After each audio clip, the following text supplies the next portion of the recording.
No, pero puede... A ver. Foto móvil, abajo.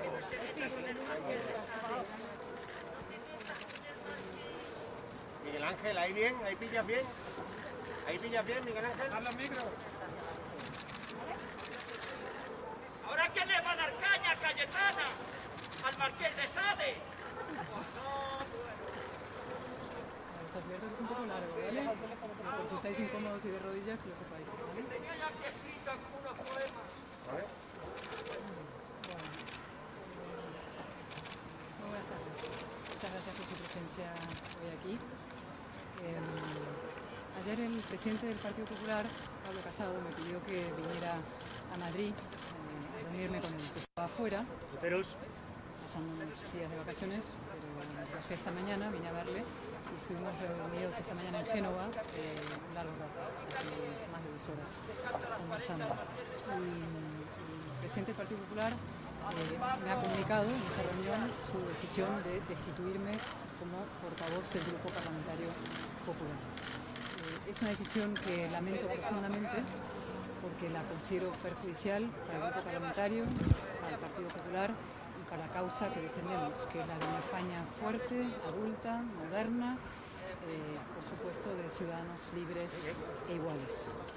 Antes que nada, quiero hacer una referencia, una mención a los diputados del Partido Popular, a los que he tenido el inmenso honor de dirigir durante este último año. A muchos de ellos yo no les conocía, les conocí a partir del ejercicio de mis responsabilidades y yo quiero reconocer hoy su esfuerzo, su convicción, su compromiso con España y decir que me hubiera gustado que todos ellos tuvieran el máximo protagonismo posible, eso intenté a lo largo de mi portavocía, sin atención a su procedencia, a su perfil, a sus sensibilidades, a que formaran parte de presuntas corrientes, facciones, amistades, lealtades, esto que es muy habitual en política. Me hubiera gustado que todos ellos pudieran asumir máximo protagonismo a lo largo de una breve legislatura y complicada como ha sido esta. Quizás ello no haya sido posible, pero a todos ellos quiero transmitir mi más absoluta gratitud por su actitud a lo largo de este año, por su apoyo y por su lealtad.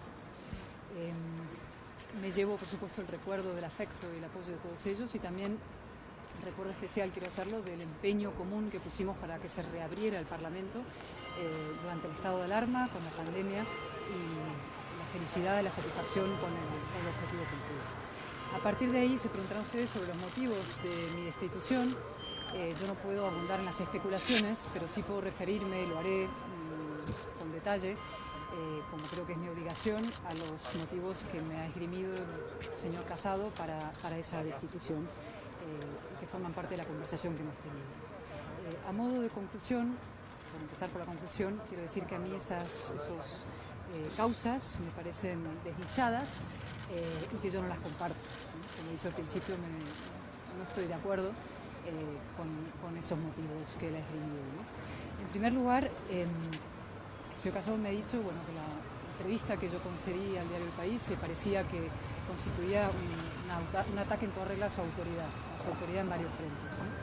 Pero por ir a los detalles que forman parte quizá de esa entrevista, no solamente de esa entrevista, sino de a lo largo de estos últimos meses, ¿no? En primer lugar, el señor Casado considera que mi concepción de la libertad es incompatible con su autoridad, ¿no? Es de luego una visión de la portavocía, de la propia política y por supuesto de su autoridad que yo no comparto, ¿no? Y así se lo manifesté. Su decisión me parece la culminación de una expresión que yo he oído muchas veces a lo largo, o he leído muchas veces a lo largo de estos meses, que es eso de Cayetana va por libre o Cayetana es un verso suelto, ¿no? Siempre digo, ¿suelto de qué? En la política española, creo, infravaloramos la fuerza constructiva, creativa, necesaria de la libertad y del pensamiento crítico. Lo he dicho muchas veces y lo quiero repetir hoy, que es un día importante para hacerlo.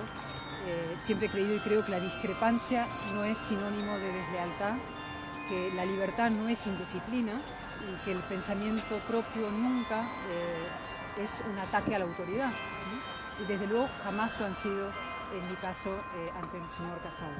En estos meses seguramente he dicho muchas cosas heterodoxas, cosas sorprendentes, cosas que a muchas personas quizá no le gustaron, a gente incluso del Partido Popular, y que así lo expresó y lo dijo, pero jamás las he dicho en detrimento de la autoridad del señor Casado, ni desde luego los intereses del centro derecha español, por cuya reconstrucción y por cuya fortaleza he trabajado de la mejor manera que he sido capaz. Al contrario, creo que estoy convencida, de hecho, que el señor Casado necesita a su lado personas con criterio propio, leales, por supuesto, y con criterio propio, porque como he dicho, lealtad y criterio propio son perfectamente compatibles, en mi opinión. Y hago extensible esta reflexión muy básica de mi visión de la portavocía en grupo parlamentario al resto de diputados.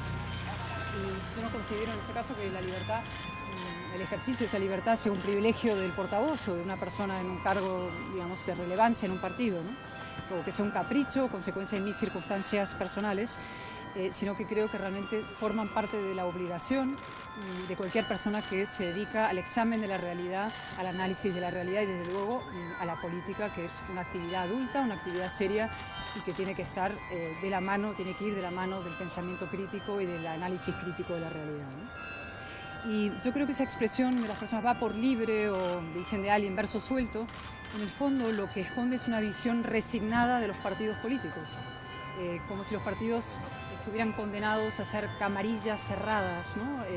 O una secta, ¿no? Que es una forma de esclavitud formar parte de un partido porque no te puedes expresar con libertad, ¿no? Yo honestamente creo que no tienen por qué serlo. Primero, porque esa visión creo que solo abunda en la degradación de la política y de los partidos, en su descapitalización. Bajo esa visión solo prosperan personas que repiten consignas de manual fabricadas por las sedes centrales de los partidos políticos y en fórmulas muy poco imaginativas, ¿no? Y segundo, y creo que esto es incluso más importante, lo es para mí, porque esa visión no refleja la realidad. Es decir, yo no creo en los colectivos homogéneos, ni siquiera en el caso de los partidos políticos. Evidentemente no soy ingenua, los partidos son por definición lo más parecido a esa idea de un colectivo homogéneo, ¿no? Pero desde luego es una cuestión de equilibrios, de proporción y de matices. Pueden, y yo creo que deben ser organizaciones de personas que trabajan desde sus personalidades, criterio propio, su independencia, autonomía de criterio, con confianza mutua por un objetivo común. Insisto en eso, que los diputados también son individuos, cada uno con voz propia, con personalidad, con preferencias, y que esa idiosincrasia personal es compatible con la unidad necesaria, la disciplina, la acción común. Es decir, que la acción y la unidad nacen de la deliberación y del debate previo y no de la imposición. Lo he creído siempre.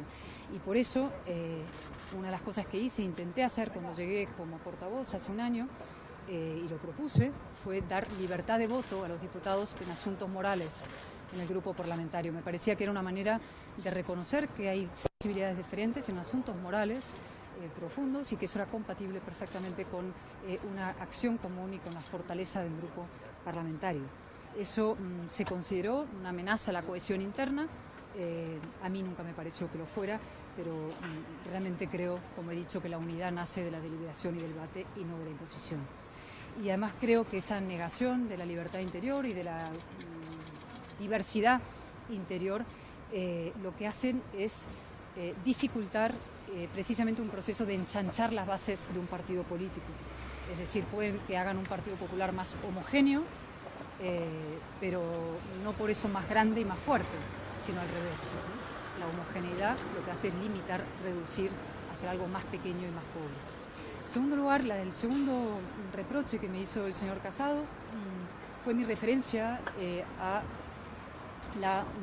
que la destitución de Gabriel Orriaga como jefe de la asesoría parlamentaria del Partido Popular era una invasión de competencias del partido sobre la dirección del grupo parlamentario. Eso lo dije y lo sostengo, ¿no? Esa invasión de competencias se produjo y de hecho se venía produciendo hace mucho tiempo, ¿no? Desde el minuto uno, debo decir, prácticamente desde el minuto uno, el secretario general del partido intentó restringir al mínimo la autonomía de la dirección del grupo parlamentario.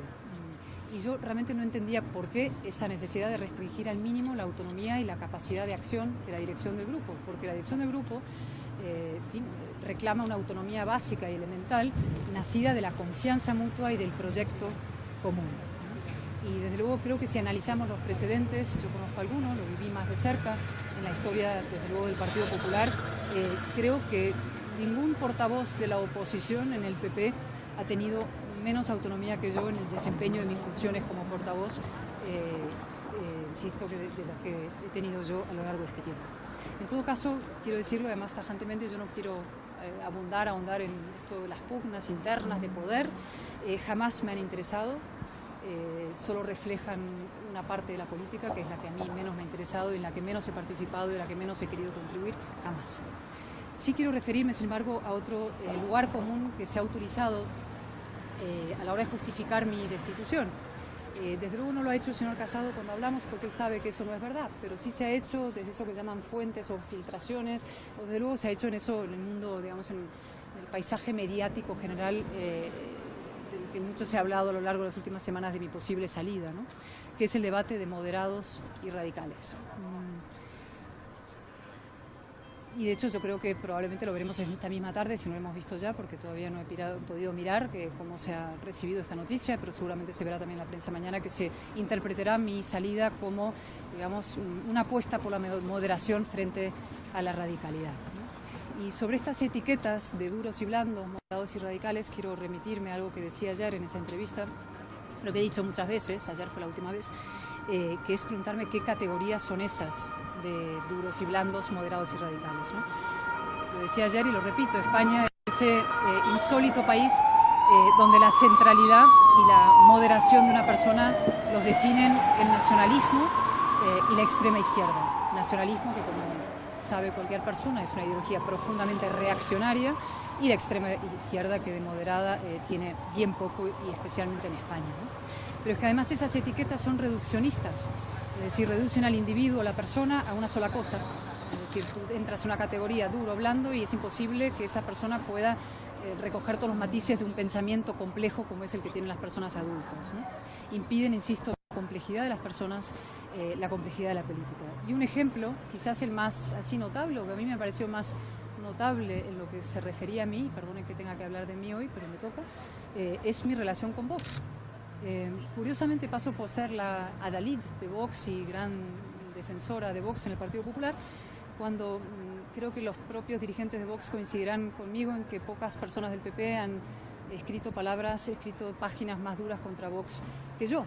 Y seguramente también lo saben, estoy segura, dirigentes del PP que curiosamente gobiernan con Vox, por ejemplo, con el apoyo de Vox, pero se les considera, o tienen el privilegio de que en el mundo mediático, en el paisaje general, se les llame moderados. Es una de esas paradojas en las que vivimos instalados en la política española. Y en todo caso, también decía ayer y he dicho muchas veces, pregunto si es radical hacer oposición firme e indómita al gobierno más radical de la democracia, al gobierno más ultra de la democracia, que es el que tenemos la desgracia de padecer en estos momentos. Bueno, y ahora voy a lo sustancial, sigo, si me permiten, con paciencia. A ver, el tercer motivo que esgrimió el señor Casado también para causa para mi destitución es que empieza en septiembre una nueva etapa política, ¿no? Y le preocupaba mi actitud ante los presupuestos, y ante las negociaciones del Pacto por la Justicia, ¿no? Y efectivamente yo no soy partidaria de un pacto con el PSOE por el reparto de cargos en la justicia, ¿no? Debo decir que no conozco, no en detalle ni en nada, el transcurso de esas negociaciones, porque se me ha mantenido al margen, cosa que respeto, pero no conozco los detalles, por lo cual no voy a entrar a valorar los detalles. Sí puedo hablar en términos generales, ¿no? Lo repito, y además siempre lo he dicho así, que yo creo que la justicia hoy en España es el último dique de contención que tiene el sistema frente al proceso encabezado por el señor Sánchez en alianza con Podemos y el separatismo, con lo cual una justicia fuerte e independiente creo que es absolutamente esencial. Eso es una valoración básica sobre esta cuestión. Y también porque creo, y así lo he defendido, y hablando también con asociaciones judiciales como portavoz, en la regeneración de la justicia en sí misma. Es decir, que los jueces elijan a los jueces. Creo que el Partido Popular tenía en esto una oportunidad muy importante para levantar una bandera de regeneración, coherente no solo con sus principios, sino con la grave situación política que atravesamos. Ciertamente se podrá decir que mi oposición a esos pactos en la justicia me colocan en el campo de los duros, ¿no? Dentro de las etiquetas que se establecen ahora, ¿no? Pero entonces esto no cuaja muy bien con mi defensa de un gobierno de concentración constitucionalista que vendría a desmentir la idea de que yo estoy en contra de los acuerdos o las negociaciones con el Partido Socialista sobre determinadas cuestiones, ¿no? Y esta es una cuestión importante, ¿no? Y la planteo porque creo que el mayor reproche que me ha hecho el señor Casado, y yo creo que el tema que para él es más importante o decisivo, es mi insistencia en la necesidad en España de un gran acuerdo político entre el espacio socialdemócrata, digamos, y el espacio liberal conservador, ¿no? Pablo Casado rechaza tajantemente mi insistencia en un gobierno de concentración constitucionalista en España. Ahora bien, como saben ustedes, esto es una propuesta que yo hice en un comité ejecutivo, órgano del partido, después de las elecciones generales de noviembre, ¿no? Entonces yo planteé que el Partido Popular fuera quien ofreciera al señor Sánchez ese acuerdo para evitar un acuerdo con Podemos y con Esquerra y separatistas. Desde entonces yo he matizado mi opinión porque leo la realidad y veo lo que pasa, ¿no? Y así lo he explicado muchas veces, y la realidad ha demostrado que Sánchez prefería una coalición ultra, una coalición radical, hizo una coalición efectivamente, pero con fuerzas disolventes. Y así lo dije yo ayer también, que en fin, el principal obstáculo para un gran acuerdo de concentración constitucionalista en España es la podemización de Pedro Sánchez. Ahora bien, digo, esa deriva de Sánchez no puede impedir, en mi opinión, que nosotros, desde el Partido Popular, cumplamos con nuestra obligación, que es exigir una ruptura del PSOE con Podemos, ¿no? Exigirle que vuelva el PSOE a la centralidad española, ¿no? Porque si no lo hacemos, ¿qué significa? ¿Que no queremos que Sánchez rompa con Podemos? Claro que queremos que rompa con Podemos. Queremos un gobierno centrado y constitucionalista en España, ¿no? Evidentemente, si Sánchez cometiera el extraordinario milagro, en fin, en su obra y como le conocemos, de romper con Podemos y volver a la centralidad y hacer un gran acuerdo constitucional, eso tendría riesgo para la oposición. El partido minoritario en estos acuerdos suele asumir un riesgo, pero siempre he dicho que mi opinión era un riesgo patriótico, un sacrificio patriótico. En todo caso, y aunque el señor Sánchez no hiciera eso, no aceptara ese acuerdo, creo que al margen es, desde el punto de vista patriótico, político, casi moral, es un emplazamiento a los socialdemócratas, a los votantes socialistas, a la izquierda española, al progresismo español, sobre la necesidad de volver a la centralidad, abrazarse a la reforma y abandonar el camino de la ruptura que es Podemos, y es el camino, en fin, de los que se quedaron al margen de la transición y que ahora pretenden colocar nuestro sistema constitucional a los pies de los caballos. Finalmente, con esto llego al último punto de mis, digamos, discrepancia con el señor Casado, ¿no? Y es que el señor Casado me dejó claro que a él no le interesa la batalla cultural, ¿no? Es decir, no le parece que sea un asunto político relevante en estos momentos. Y para mí sí lo es, y para mí lo es profundamente. Por eso, de hecho, he dado la batalla contra el feminismo radical en nombre de un feminismo antivictimista. Por eso creo que, en fin, el asunto de la memoria histórica debe encararse de manera de frente, que hace falta decir el punto y final a la utilización de la guerra civil y la dictadura como argumentos políticos. Y también por eso mi enfrentamiento con el señor Iglesias en el Congreso. Enfrentamiento que, como saben ustedes, llevó a que el Congreso retirara, la presidenta del Congreso retirara unas palabras mías del orden del día, del boletín de las Cortes, y que yo quiero plantear, he planteado un recurso ante el Tribunal Constitucional. A la dirección del partido le parece que yo no tengo necesidad de plantear ese recurso ante el Tribunal Constitucional, no estaba dispuesto a sufragar ese recurso, pero yo buscaré la forma de sufragar ese recurso ante el Tribunal Constitucional para que las palabras verdaderas que yo pronuncié en esta casa queden en el diario de sesiones como compromiso, no con mi derecho a decir cualquier cosa, sino con mi derecho a decir la verdad. Y en todo caso, la batalla cultural, como he dicho, a mí me parece absolutamente esencial por dos motivos. De verdad voy acabando. Primero, porque lo que está en juego en esa batalla cultural es nada menos que los valores esenciales de la Ilustración, de las sociedades tolerantes, de las sociedades plurales, de las sociedades civilizadas. Y segundo, es decir, libertad e igualdad, de la Ciudadanos ante la Ley. Y segundo, porque además estratégicamente conviene al PP. Y es muy raro, no tan raro, pero cuando la moral y la conveniencia coinciden, pues qué mejor oportunidad que abrazar esa causa, ¿no? El PP tiene que ensanchar sus bases sociales y electorales. La cuestión que siempre se plantea es cómo, y como yo he dicho la última vez también en una junta directiva, creo que el camino de la batalla cultural permite atraer a muchas voces progresistas, gente, como digo, vinculada con los conceptos de la ilustración y la modernidad, que empiezan a estar hartas de la espiral identitaria, de la radicalidad identitaria, y que buscan racionalidad y precisamente la defensa y la igualdad de todos los ciudadanos ante la ley, que es lo que la batalla cultural pretende defender. Sin embargo, creo que todavía hay personas en el PP que creen que el camino de ensanchar esa base es a través de la contemporización con el nacionalismo y que hay que ignorar la batalla cultural. Yo creo que están en tiempos pasados, yo creo que quieren reeditar victorias basadas en fórmulas antiguas, que ahí no hay moderación, que ahí no hay estabilidad y que no hay ahí en ese camino el futuro de una mayoría social. Creo que España ha cambiado, creo que hace falta una respuesta nueva y que esa respuesta nueva incluye, por supuesto, dar la batalla cultural.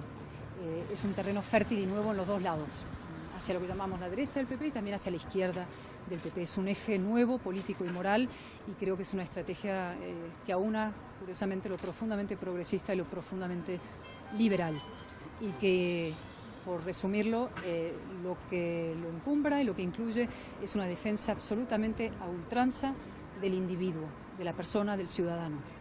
Y creo que ahí debería comenzar la gran construcción de una alternativa española, y que ahí está el verdadero centro político español, basado en 3 ejes, y esto también lo hemos podido hablar en nuestra reunión: constitución, constitucionalismo, clases medias, su reconstrucción después de la devastación que va a venir, profunda devastación, y una cultura de ciudadanía, una cultura de ciudadanos, la batalla cultural. Como he dicho, la dirección del partido creo que no considera que esa batalla sea imprescindible. Yo sí lo considero, y creo que muchos votantes del Partido Popular también. Y por eso, y porque me importa tanto el futuro de España, como cuando con profunda emoción y nervios también acepté la responsabilidad de presentarme como candidata del Partido Popular de Barcelona, del Partido Popular de Cataluña, de una de las partes más heroicas del Partido Popular. Pues digo que lamento profundamente, siento mucho mi destitución como portavoz del Grupo Parlamentario Popular, y digo que seguiré dando esa batalla. Muchas gracias. Señor Álvarez de Toledo, en directo para el canal 24 Horas de Televisión Española, el presidente Pablo Casado le ha pedido que continúe en el partido. ¿Usted va a continuar en el Partido Popular? Yo no he tomado una decisión sobre mi futuro en estos momentos. ¿Pero usted va a seguir de diputada, señor Álvarez de Toledo? De momento lo que voy a hacer es volver a donde están mis 2 hijas, a pasar unos días con ellas, y eso es todo lo que le puedo decir. O sea, a partir de ahí, no hay una decisión al respecto. ¿No ha decidido si va a entregar el acta de diputado o no? No sé si... En cierta forma se puede decir que fue Pablo Casado quien la rescató, entre comillas, permítame la expresión, para la causa de la política activa y del Partido Popular. ¿En cierta forma le decepciona personal, políticamente y como líder Pablo Casado? No voy a hacer más valoraciones que las larguísimas que ya he hecho, que creo que son suficientes. Y ya le he dicho, sobre la pregunta que me ha hecho al principio, no he tomado una decisión sobre mi futuro en ese sentido. ¿Ha recibido muestras de apoyo por parte de compañeros del Partido Popular? Sí, por supuesto que sí, que agradezco profundamente, tanto suyo especialmente, pero también lo de la gente que no me ha expresado su apoyo, y agradezco, insisto, especialmente a los diputados, el trabajo de este año, que ha sido especialmente difícil para muchos de ellos, porque cuando se cerró el Parlamento, fueron semanas largas, más de 2 meses, muchos de ellos no pudieron venir a su lugar de trabajo. Y para un diputado es esencial estar en el hemiciclo, estar en su despacho trabajando, estar en las comisiones, no solamente estar en casa, y tener visibilidad. Es un puesto que requiere estar basado en la confianza con el ciudadano y que el ciudadano te vea en tu lugar de trabajo. Y para muchos de ellos fue muy difícil estar en casa y tener la sensación de que no estaban trabajando, ¿no? Los ciudadanos podían decir: no están trabajando los diputados, ¿qué hacen en casa cobrando?, ¿no? Y todos ellos trabajaron duramente, presentaron cientos y cientos, más de miles y miles de iniciativas para atajar la terrible crisis sanitaria, la pandemia, y para hacer frente y para oponerse a un gobierno cuya gestión ha sido verdaderamente letal, debo decir. ¿Qué plazo se da para tomar una decisión sobre si deja o no el acta de diputado? No establezco plazos, pero en cuanto esa decisión esté, seguro comunicaré sin mediar mucho tiempo. Negaré cuando esté la decisión tomada. ¿Alguna Señora decepción con... ¿se queda usted con la sensación de que han ganado sus detractores? Es que no son, insisto, no es ni victorias ni derrotas. Yo ya he hecho mi valoración de la situación política, de cómo veo lo que ha pasado, mi lectura de los hechos y no hablo de verdad, ni victorias ni derrotas. No voy a entrar en ese tipo de lenguaje deportivo que, como saben ustedes, considero que la política está contaminada de lenguaje deportivo y de esta manera binaria de entender las cosas, ¿no? Ganan unos, pierden los otros, una facción, la otra facción. No es mi manera de entender la política ni de hablar sobre la política. ¿Tiene la decisión ya tomada sobre si dejar el acta o no? ¿O para comunicarla más tarde? No. ¿O lo está pensando? Y por otro lado, ¿alguna decepción de alguien que esperara que le dijese algo y no recibido? No, de verdad, no, ninguna. O sea, le aseguro, o sea, no, decepciones personales, nada. O sea, yo de verdad doy las gracias a las muchísimas personas que han ayudado a lo largo de este tiempo y en un grupo parlamentario que siempre es lo decía antes, son organizaciones complejas los partidos, no estamos cortados con la misma tijera.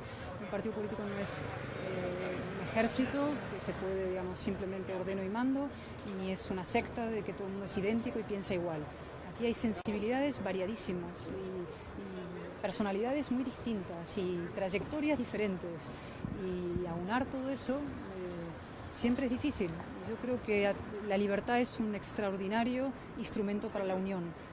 Aceptar que las personas son diferentes, escuchar su criterio y luego tomar una decisión a través de la unidad, respetando esa diversidad interior, ¿no? Ha dicho usted que Pablo Casado, uno de los motivos que le ha expuesto en su conversación es que le preocupaba su actitud de cara a una próxima negociación o conversaciones en el ámbito presupuestario, de los presupuestos.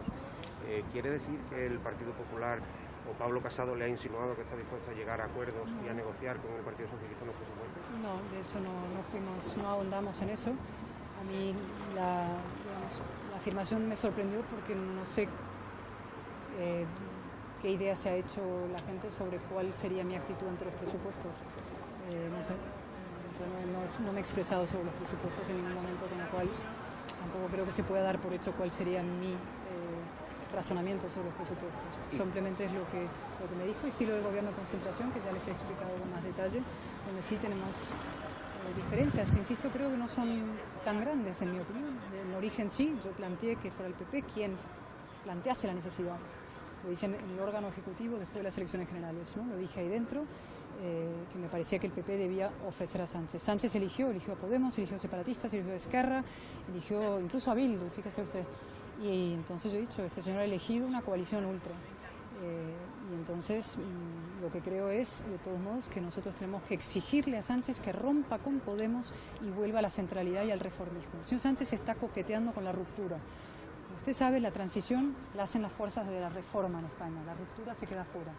Son los terroristas por una parte, los antisistemas, los más extremistas. Querían la ruptura, no querían una reforma. El reformismo de izquierdas y derechas hizo la España moderna, la espectacular modernización de este país la protagonizan las fuerzas reformistas. Sánchez lo que hace ahora es coquetear con la ruptura, coquetear con Podemos, con las fuerzas disolventes, ignorar el reformismo. Lo que yo digo es, tenemos que exigirle al señor Sánchez que rompa con la ruptura y se abrace a la reforma. ¿Qué le parece que las principales muestras de apoyo o reconocimiento público de las que hemos tenido noticias hasta ahora sean de representantes de Vox? Hemos leído, por ejemplo, reacciones de Macarena Olona y de Espinosa de los Monteros elogiando su trayectoria. Pues agradezco muchísimo a todos ellos sus elogios y su reconocimiento, y entiendo perfectamente los silencios y entiendo perfectamente que pueda haber gente que no quiera expresar y que esté de desacuerdo con mis opiniones, o que esté celebrando incluso que yo ya no sea portavoz del grupo parlamentario. O sea, nunca he aspirado a la unanimidad. No creo que las personas aspiremos al consenso máximo, ni siquiera entre los propios partidos, insisto. Agradezco las manifestaciones de apoyo y entiendo perfectamente los silencios. Ha hecho usted referencia al día en que llamó a Pablo Iglesias hijo de un terrorista. No sé si se arrepiente de eso en concreto o se arrepiente de algo de sus palabras durante todo este tiempo. No, todo lo contrario. Una El hecho que voy... concreto. No, todo lo contrario. Como me refería a un hecho, por eso voy a recurrir ante el Tribunal Constitucional sin apoyo del Partido Popular, pero voy a recurrir ante el Tribunal Constitucional para que mis palabras en esa sesión se mantengan exactamente como fueron expresadas, porque no expresan una opinión, sino un hecho. Expresan un hecho, además, subrayado por el propio Iglesias cuando dice que su padre fuera militante del FRAP.